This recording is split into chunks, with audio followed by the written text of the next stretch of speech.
मध्य प्रदेश के जबलपुर में परम पूज्य निर्यापक मुनि पुंगव श्री सुधा सागर जी महाराज के सानिध्य में भव्य पंच कल्याणक महोत्सव का आयोजन किया जा रहा है, जिसमें प्रतिदिन प्रभु के कल्याणकों को मनाकर भक्त धर्म लाभ ले रहे हैं। इसी क्रम में 6 मई को प्रभु का तप एवं 7 मई को ज्ञान कल्याणक मनाया गया। आचार्य श्री विद्यासागर जी महाराज के परम प्रभावक शिष्य परम पूज्य निर्यापक मुनि पुंगव श्री सुधा सागर जी महाराज के सानिध्य में चलने वाले भव्य पंच कल्याणक महोत्सव में 6 मई को प्रभु का तप कल्याणक की क्रियाएं संपन्न की गयी, जहां सर्वप्रथम भक्तों ने श्री जी की प्रतिमा को पारडोक शिला पर विराजमान करके अभिषेक शांति धारा की।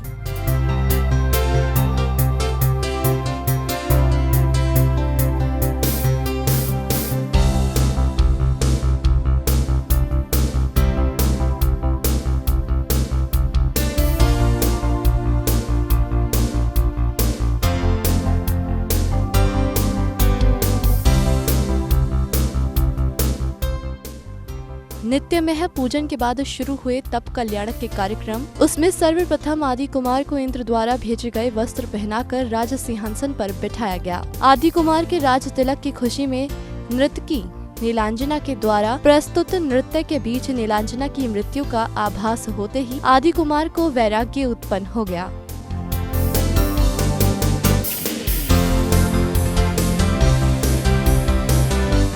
आदि कुमार को वैराग्य होते ही लोकांतिक देवों ने आकर दीक्षाओं की क्रियाएं करते हुए मुनि आदि कुमार को पिछे कमंडल भेंट करते हुए उनकी वैराग्य भावना की अनुमोदना की।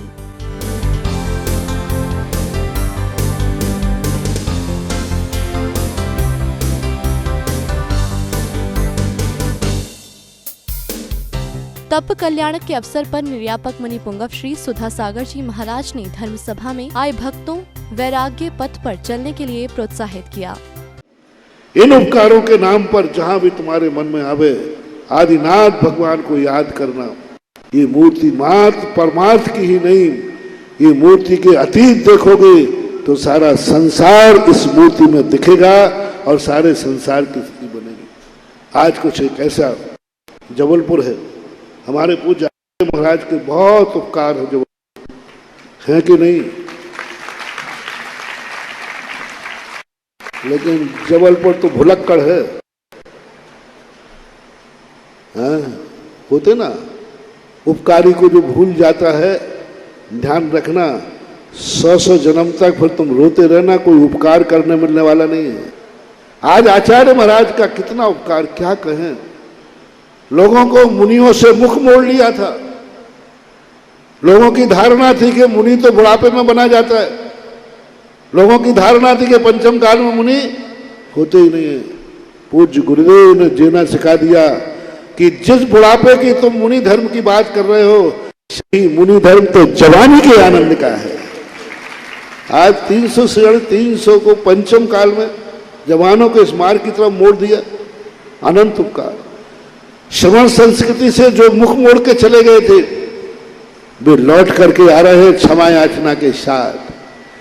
जिन्होंने मुनियों को हार देना छोड़ दिया था, आज वे 4-4 महीने हार देने को चौका लगाते हैं। आहार नहीं होता है तो फिर भी अभाग्य मानते हैं, कम से कम पड़गाहन के लिए तो। जो जन्म से मति रुति अवधि ज्ञान के धारी थे, जिनका वर्तमान के प्रथम तीर्थंकर बनने का बंद हुआ था, ऐसे आदि कुमार एक नर्तकी की मृत्यु होने का आभास होते ही संसार का सारा वैभव छोड़कर मुनि बनकर वैराग्य पथ पर अग्रसर हो गए। जैन फोकस के लिए जबलपुर मध्य प्रदेश से ब्यूरो रिपोर्ट।